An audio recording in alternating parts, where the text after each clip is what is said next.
Welcome to Malas Nonton Full. Maunya dirangkumin mulu.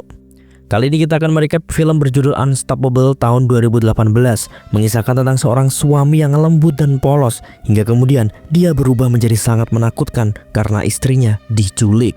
Wah, seru banget ini. Yaudah, kita langsung aja ke filmnya, nggak usah lama-lama, let's go. 이거 물이랑 같이 먹어 또 체할래. Scene dimulai dengan kesibukan di sebuah pasar ikan. Di sanalah Kang Dong-chol dan Chon Sik berada. Mereka berdua adalah sahabat sekaligus partner di dalam pekerjaan sebagai salah satu pemasok ikan, bre. Hari-hari berjalan damai, tenang, dan monoton. Tak lama kemudian terlihat ada ribut-ribut di sana. Ternyata, bre, ada wakil serikat pekerja yang semena-mena. Mereka secara tidak langsung mencuri uang para pedagang lewat ancaman dan biaya pemeliharaan yang sepertinya nggak ada wujudnya itu. Bahkan ternyata mereka juga punya utang pada Dong-chol. Mereka hanya meminta Dong-chol untuk mengirim ikan, tapi nggak pernah bayar. 강 사장. 가게마다 물건 싹 다 돌렸습니다. 수고해. 좋냐? Padahal tugas utama Dong-chol bukan itu di sana. Real memanfaatkan jabatan ini mah. Setelah itu Dong-chol ditelepon kenalannya bernama Ketua Park. Ketua Park ingin mengenalkan Dong-chol kepada seorang pemilik kapal ikan yang mengendalikan setidaknya 50% pasar di Korea. Tentu ini sangat menarik. Dong-chol diharuskan deposit terlebih dahulu agar bisa mendapatkan hasil lautnya untuk kemudian nanti dijual. Terdengar seperti sebuah scam ya. Namun setelah diperlihatkan barangnya yang merupakan king crab atau kepiting raja yang rencananya kapal penangkap kepiting ini akan tiba di bulan depan. Tentu saja Dong-chol sangat semangat sekaligus ragu dan bimbang. Pasalnya nilai depositnya ini juga nggak sedikit, bre. Terlebih dirinya udah sering banget kena tipu sebelum ini. Tapi memang keuntungan dari king crab ini sangat melimpah dan tentu adalah harapan di tengah kondisi ekonomi yang sedang sulit. Setelah dijelaskan oleh pemilik kapal, Dong-chol pun semakin yakin, namun Chon Sik khawatir temannya akan ditipu lagi. Pada akhirnya, keputusan Dong-chol sudah sangat bulat dan transaksi itu pun terjadi.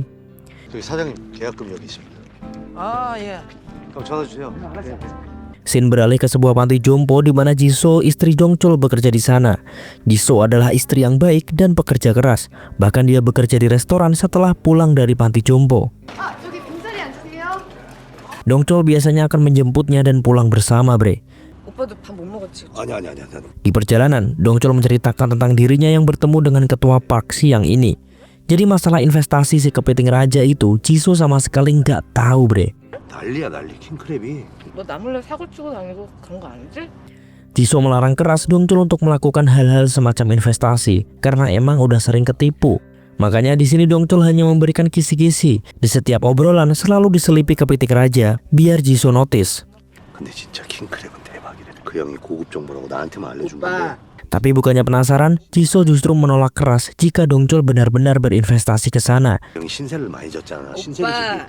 Dan pastinya Dong-chol tidak mengaku. Di sebuah rumah di dalam hunian, tiba-tiba datang beberapa preman memaksa masuk. Bosnya adalah Kite, seorang rentenir yang meminjamkan uang dengan jaminan manusia. Nah, kayak gimana itu? Nanti sembari kita ikutin alurnya akan ada penjelasan tentang kejahatannya si Kite. Di sana Kite mencoba menagih hutang ke seorang bapak-bapak. Cara nagihnya juga semena-mena banget, bre. Bahkan dia rela menyakiti dan membunuhnya. Paling tidak, itu rencana yang akan dia lakukan untuk bapak-bapak itu. Sebelum akhirnya anak perempuan si bapak tadi sampai di rumah, Kite memiliki opsi lain. Dia membawa anak bapak tadi yang bernama Soyeon sebagai pengganti utang.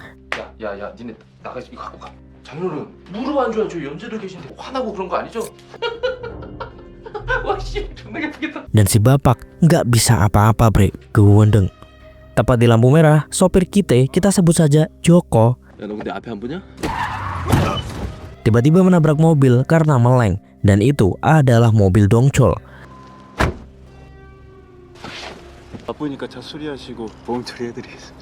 Tapi di sini Dong-chol hanya meminta Joko untuk membuat catatan kecelakaan, dan tentu itu akan merugikan Kite. Di sini Dong-chol terlihat polos banget, bre. 보니까 차도 멀쩡한 거 같아. 그냥 좀 가라고. 받아. Nah, ketika melihat Dongchol akan disuap, Jisoo langsung turun dan ngamuk-ngamuk. 지금 뭐 하시는 거예요? 사고를 냈으면 사과부터 해야지 돈을 왜 던져요 돈을? Tapi disitulah titik sialnya. Kite jadi melihat Jisoo dan sepertinya memiliki niat jahat. Tak lama, Kite turun dan menghajar si Joko di depan Dongchol agar terlihat dia tak membela sopirnya. 죄송합니다. 부신 사모님께서 제가 대신 사과드리겠습니다. Pertemuan antara Dongchol dan Kite ini akan menjadi awal dari semua konflik.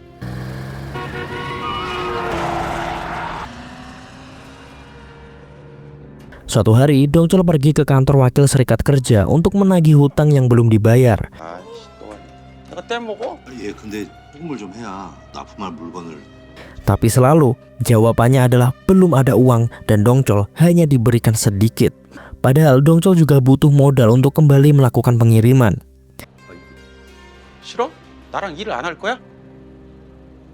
Terlebih hari itu adalah 1 bulan setelah Dongchol melakukan investasi di kepiting raja. 시간을 딱딱 맞춰 들어오냐 그게? 아, 나도 돈 필요해서 그래. Namun hingga hari ini belum ada kabar lagi, bre. Chonsik pun kembali mengingatkan Dongchol tentang hal ini. Tak lama, ketua Pak pun menelpon setelah sekian lama dia tak ada kabar. 아, 형 왜 이렇게 연락이 안 돼요? 약간 앵겼어. 배가 잘 들어오다. Namun hari itu dia membawa kabar buruk bahwa kapal pembawa kepiting rajanya salah jalur dan justru memasuki wilayah Cina, sehingga itu merupakan pelanggaran dan kapal pun disita Cina dengan alasan hubungan diplomatik. Dan satu-satunya yang bisa menyelesaikan masalah ini adalah presiden. Hancur sudah. 너 청와대 알지? 청와대에 소원 수리함 있어? 됐어! Sekali lagi Dongchol merasa ditipu dan Chonsik merasa kecewa karena sarannya sebelum ini tak diindahkan oleh Dongchol. Di tempat lain, Jisoo sedang berada di firma hukum untuk membicarakan nasib propertinya, yakni rumah yang selama ini dia dan Dongchol huni, bre. 본격적으로 압류가 진행이 되면 어떻게 지금이라도 좀 방법이 없을까요? Ternyata ada beberapa catatan atau masalah yang belum bisa diselesaikan oleh Dongchol, dan jika tak segera diselesaikan, maka properti mereka akan disita dan uang jaminan Jisoo tak akan bisa cair. Satu-satunya jalan untuk menghindari itu adalah harus pisah kakak, bre, yang berarti Jisoo dan Dongchol harus bercerai. Tentu itu pilihan yang sangat sulit. Sementara itu Jisoo sepertinya udah mulai diintai oleh anak buah dari Kite. Malam harinya Jisoo bertemu dengan Dongchol di sebuah restoran mahal untuk merayakan ulang tahun Jisoo. 오빠 여기 너무 비싼 데 같아. 그래 괜찮아. 오늘 같은 날 우리도 분위기 좀 잡을 수 있는 것이야. Jisoo merasa tak terlalu nyaman karena restoran itu terlihat sangat mahal, bre. Sementara kebutuhan mereka masih ada yang belum selesai. Dongchol pun menyuguhi Jisoo seekor kepiting raja. 진짜 맛있겠지? 내가 다 발라줄게. 먹기만 해. 알았지? 오빠 우리 이혼할까? Namun di momen penting ini justru Jisoo bicara soal perceraian. Pastinya ini mengagetkan Dongchol. Jisoo pun menceritakan semua tentang penyitaan properti dan lain-lain. Di sini Dongchol bilang bahwa dia akan menyelesaikan semuanya. Mereka hanya harus menunggu kapalnya datang. 이제 배만 들어오면 돼. Wah, kapal apa nih? Pikir Jisoo. Seketika Dongchol pun menunjukkan surat kontrak investasinya yang cukup menghabiskan banyak tabungan Dongchol, bahkan harus disertai pinjaman. 정말 아무것도 아닌 거야 이게. 1,000만 원? 뭐? 꽃게가 아니라 킹크랩 말이야. 킹크랩. 야 감독차! Jisoo semakin kecewa dan kebakaran jenggot. Untuk meredamnya, Dongchol pun segera mengambil kue dan hadiahnya agar Jisoo sedikit merasa tenang. Dan tentu saja, bre, cara ini tidak akan berhasil karena ketika Dongchol keluar, Jisoo sudah pergi. Jisoo benar-benar kecewa. Dia hanya akan menunggu Dongchol di rumah. Sesampainya di rumah, kondisi sedang hujan deras, sementara Dongchol masih berada di jalan. Anehnya, ada yang membunyikan bel. 아, 누구세요? Dan tentu itu bukanlah suaminya. Dongchol sendiri sedang dilanda macet di jalan karena ada seorang pria nampaknya sedang memindahkan barang menghalangi jalannya. Sementara itu Jisoo dalam bahaya karena orang misterius di depan pintu tadi bisa membuka pintu depan. Dan sayangnya tak hanya ada satu, tapi ada 2 orang yang memaksa menerobos masuk ke rumah. Yang pasti itu adalah ulah Kite, bre.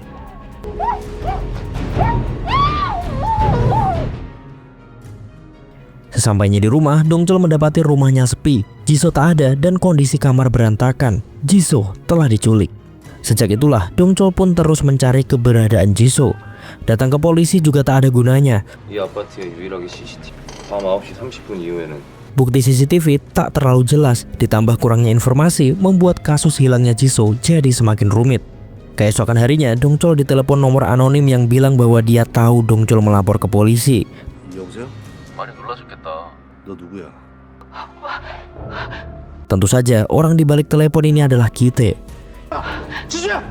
야, 내가 누구냐 그래. 맨날 떠들어봐야 답 없어. 다시 경찰서로 기어들어가 보던가. Kite bilang bahwa ada kartu nama di kulkas rumah Dongchol. Kite meminta Dongchol datang ke alamat yang tertera di kartu nama tersebut dan harus datang sendiri. Ketika dicek, ternyata itu adalah kartu nama restoran belut. Dongchol pun bergegas ke lokasi. Di sana dia langsung diarahkan untuk duduk di kursi yang telah dipesan. Di kursi itu sendiri bre, ada jas, tas, dan HP. Mungkin milik orang yang menculik Jisoo. Dan ternyata Chonsek ikutan. Aduh, padahal tadi gak boleh bawa siapa-siapa ya kan? Berjam-jam Dongchol menunggu, tak ada yang datang. Barulah terdengar suara telepon dari telepon di depan Dongchol. Kite di balik telepon bilang bahwa tas di hadapan Dongchol adalah harga atas tubuh istrinya. 야, 아무튼 그 네 앞에 가방 보이지? 그 안에 든 게 중요한 건데 궁금하지? Benar saja, di dalam tas itu berisi uang. Dan ini adalah semacam barter bre, kewendeng. 다 그렇게 바꿔먹고 살았잖아. 난 네 마누라, 넌 내 돈. Kite bilang orang selalu senang dengan uang dan tak pernah ada yang menolak caranya. Kite pun ternyata tahu kalau Dongchol membawa orang lain. Dari situlah Dongchol tahu orang di balik telepon ada di sekitar restoran belut bre. Kemudian Dongchol menyadari dia melihat seorang pria dengan gelagat sedang menelpon memasuki mobil. Gelagat yang sama persis yang ia dengar di telepon. Dongchol pun langsung pergi dan memberi tanda pada Chonsek untuk mencegat mobil itu.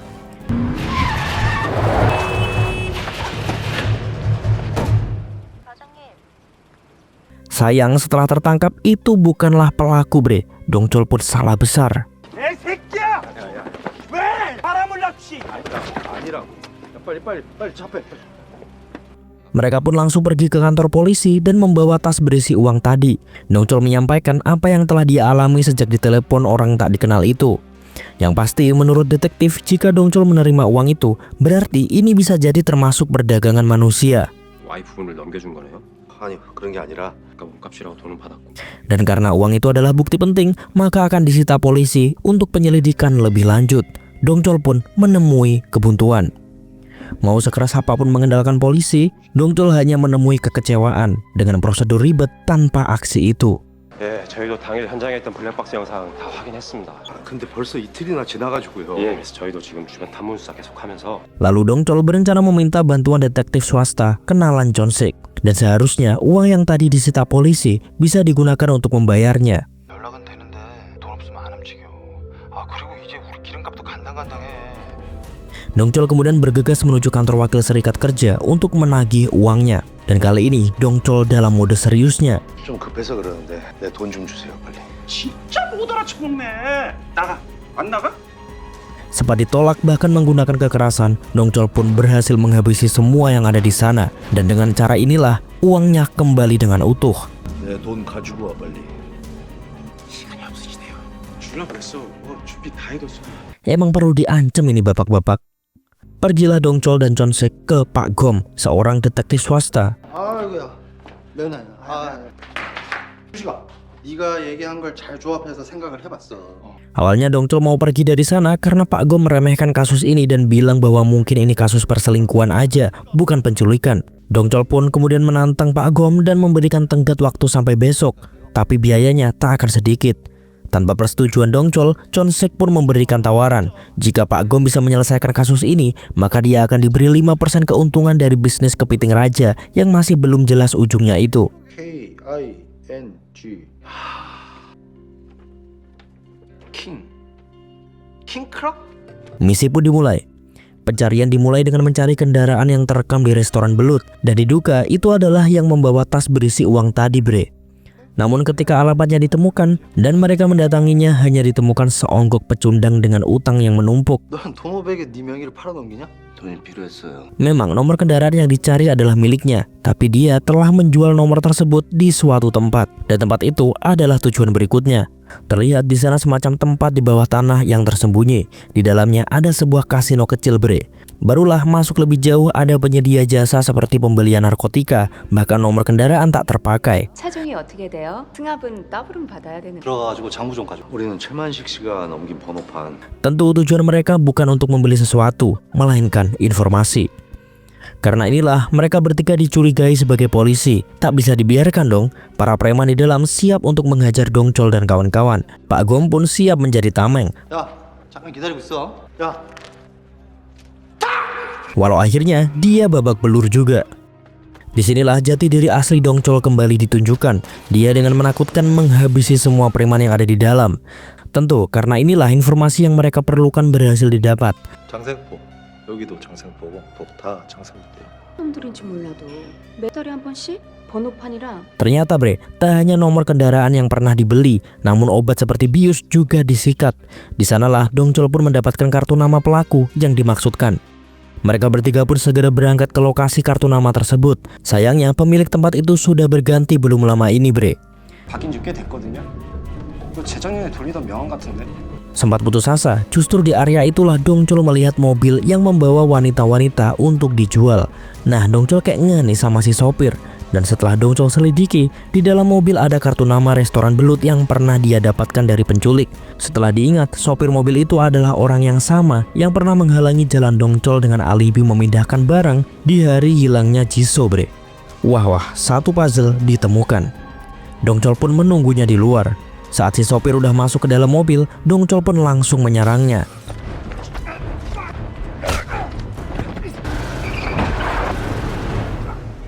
Sayang banget dia berhasil kabur bre. Tak lama setelah itu Dongchol pun mendapatkan telepon dari polisi bahwa ditemukan mayat wanita. Dongchol diminta ke kantor, siapa tahu itu adalah Jisoo. Sempat merasa lemas, alhamdulillahnya itu bukan Jisoo bre. Jadi Dongchol masih punya harapan. Pak Gom kemudian menyoroti kasus yang sama pernah terjadi sebelumnya.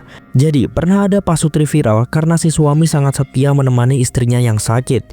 Tapi suatu hari dia mengaku istrinya hilang. Yang ternyata istrinya secara tak langsung dibeli sama Kite bre. Emang berdebah ini orang. Gak padang bulu, pokok cantik langsung dieksekusi. 눈물 콧물 존나게 짜고 내가 너 후원할게. Diceritakan Kite ini terbiasa dengan reaksi normal manusia terhadap uang. Jadi dia bisa berbuat seenaknya dengan memanfaatkan uang, termasuk dalam tanda kutip membeli manusia. Dan selama ini si suami ternyata menyelidiki tentang modus ini karena dia merasa bersalah pada istrinya. Walaupun pada akhirnya dia tak bisa berbuat banyak bre. Catatan dan hasil pencarian itu kemudian diserahkan pada Dongchol sebagai referensi. Di sanalah Dongchol mendapatkan kartu nama yang sama dengan yang pernah ia terima ketika di lampu merah bertemu dengan Kite. Dongchol langsung mendatangi kantor tertera yang merupakan kantor rentenir. Di sana Dongchol bertemu dengan si Joko yang pernah menabrak mobilnya. 나 기억 안 나? 제가 하루에. Dongchol tak ingin menggunakan cara lembut lagi. 아유, 괜찮으세요? 사람들이 다. 뿌리는 게 제 명함인데 그게 저랑. Dia akan membawa Joko lalu memaksanya membuka mulut. Tentu saja Kite mengetahui hal itu dengan cepat. Di rumah Pak Gom, Joko disiksa habis-habisan. Namun belum ada informasi apapun yang didapat. Barulah ketika mereka mengancamnya dengan sengatan listrik, Joko agak goyah dan tak lama ponsel Joko berbunyi. Itu dari Kite. 어우 너 안 맞았나 보다. 나 받아보질 않았는데. 우리 얼굴 보면서 얘기하자. 지수야. 이러쿵저러쿵 다 씹어 조심성이 없어가지고 사는 새끼가 입이 한 개. Di sana Kite membawa Jisoo untuk mengancam Dongchol. Terlihat Kite lalu mencoba menenggelamkan Jisoo ke kolam. Satu syarat dari Kite, Jisoo akan selamat jika Dongchol mau membunuh Joko. Mau tak mau Dongchol pun harus menurutinya. Melihat Jisoo tersakiti membuat dada Dongchol sesak. Dongchol lalu melilit leher Joko dengan kabel bersiap membunuhnya. Dan dalam sekejap Joko pun tersungkur tak sadarkan diri. Barulah bre, Kite meminta uangnya kembali, maka dia akan mengembalikan Jisoo. Fakta yang perlu kalian tahu, Dongchol tak membunuh Joko. Dia hanya memblokir arterinya supaya Joko pingsan. Dan setelah membuat sobekan agar darahnya mengalir, Joko pun sadar. Di sanalah Joko akhirnya berani buka mulut. Dia bilang bahwa menanjaknya popularitas wanita Korea karena K-pop membuat pasar internasional rela membayar mahal untuk wanita Korea. Dan inilah yang dimanfaatkan Kite. Dia menculik banyak wanita dan rata-rata keluarga mereka hanya pasrah setelah melihat nominal uang yang diberikan Kite sebagai alat tukar. 그래서 그리고 이상하게도 이게 재밌는 게 돈을 받으면 Joko juga mengaku bahwa markas Kite berpindah-pindah dan tak ada satupun pegawainya yang tahu pergerakannya. 진짜예요. Dan kini mereka harus mengambil uang yang telah disita polisi untuk melakukan barter dengan Kite. Tentu ini sangat berbahaya dan disinilah peran Pak Gom dibutuhkan. Di sebuah gedung terbengkalai terlihat ada beberapa wanita memakai baju putih di sana. Dan Jisoo ada di situ, bre. Tak hanya Jisoo, Soyeon juga ada di sana. Terlihat Soyeon akan diperkaos bawahan Kite. Namun Jisoo segera berlari dan menendang Johnny-nya. Aduh, tentu ini tidak baik. Orang itu akan menghajar Soyeon dan Jisoo. Di tempat lain, Dongchol CS sudah sampai di kantor polisi. 서울중앙지검에서 나온 이진호 검사거든요. 이종혁. Pak Gom menyamar sebagai polisi dan bilang dia dari Kejaksaan Negeri Seoul. Dengan percaya diri, Pak Gom berakting layaknya polisi, bre. Dia membawa pena dengan mikrofon yang bisa didengarkan Dongchol jika Pak Gom ada masalah di dalam. 상황이 좆됐다 싶으면 저희 바로 피고 오셔야 돼요. 너 26살 먹은 애가 무슨 새치가 왜 이렇게 많냐 너. Sedangkan Chonsek yang rambutnya penuh uban disemprotkan dengan cat hitam agar tak menimbulkan kecurigaan dan menimbulkan kesan formal. 수고하십니다. Awalnya semua berjalan dengan lancar. Mereka bahkan sudah berada di dalam ruangan bukti. Semua berantakan ketika petugas menelpon detektif yang bersangkutan sebagai prosedur. Tentu tak ada konfirmasi apapun dari Kejaksaan Negeri Seoul, sehingga hal ini menimbulkan kecurigaan. Petugas pun langsung menodongkan pistol yang membuat Pak Gom dan Chonsek panik, bahkan cat rambutnya sampai berantakan.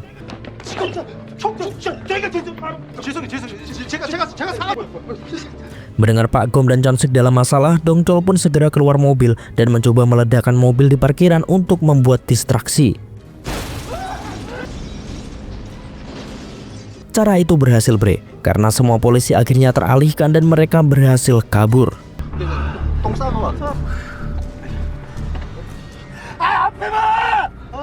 Di tempat penyekapan, kita mendapati Soyeon dalam keadaan pingsan dan lebam, sementara Jisoo dalam keadaan ketakutan.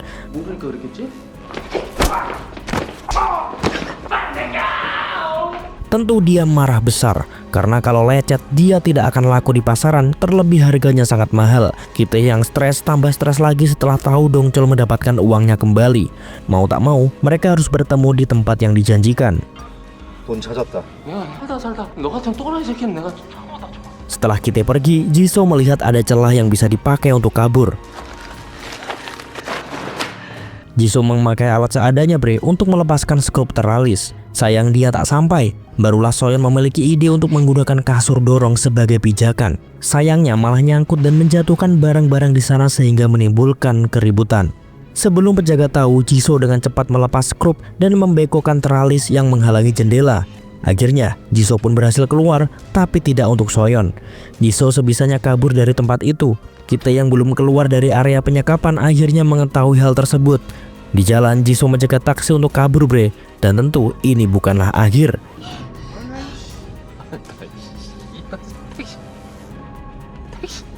Di jalanan yang macet, Jisoo melihat ada pos polisi di seberang. Namun pas dia menuju ke sana dengan berlari, Kitty sudah ada di hadapannya.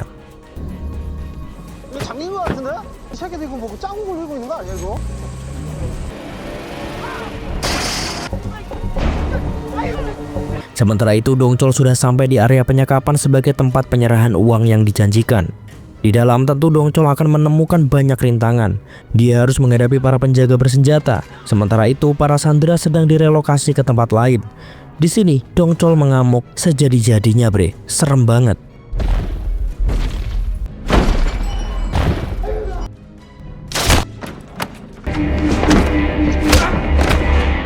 Sementara Chonsek dan Pak Gom mencoba menggagalkan percobaan melarikan diri mereka. Di dalam, Dongchol berjuang dengan keras. Dia bahkan tertikam pisau. Belum lagi harus menghadapi pria besar ini. Aduh, ngelihatnya aja capek gitu. Walau pada akhirnya ya, Dongchol yang menang. Di sana Dongchol melihat teralis yang bengkok. Seketika dia tahu kalau itu adalah perbuatan Jisoo. Tak lama polisi pun datang ke lokasi. Kemungkinan besar itu berdasarkan laporan Chonsik dan Pak Gom, 박 수사관님 그 김영사 어디였지? atau emang itu adalah bagian dari pengejaran Dongchol. Di sisi lain, Dongchol yang pergi untuk mencari Jisoo justru dihadapkan dengan Kite yang baru pulang setelah kembali menangkap Jisoo. Kejar-kejaran pun terjadi, bre.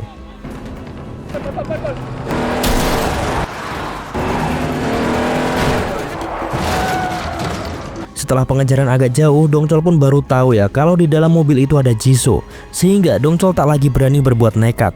Namun dia punya rencana yang lebih baik. Dia mencoba menghentikan mobil Kite. Wah, pokoknya di sini sengit banget lah.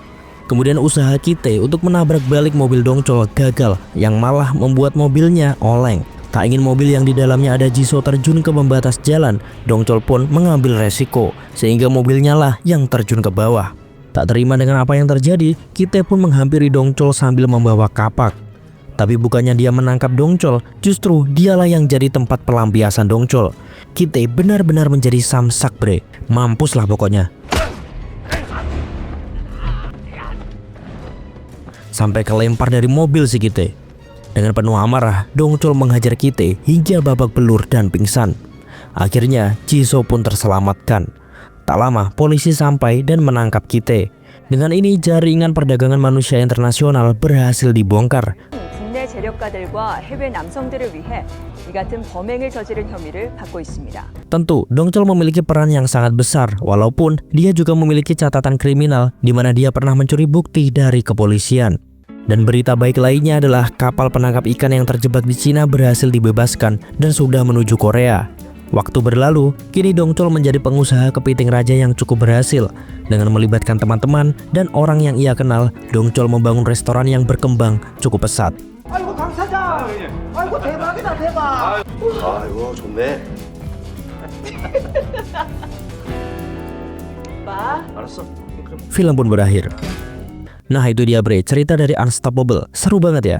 Tulis pendapat kalian di kolom komentar. Terima kasih semuanya. Jangan lupa subscribe, bunyi lonceng notifikasinya supaya kalian gak ketinggalan konten-konten terbaru dari Malas Nonton Full. See ya in the next video bre, and bye-bye.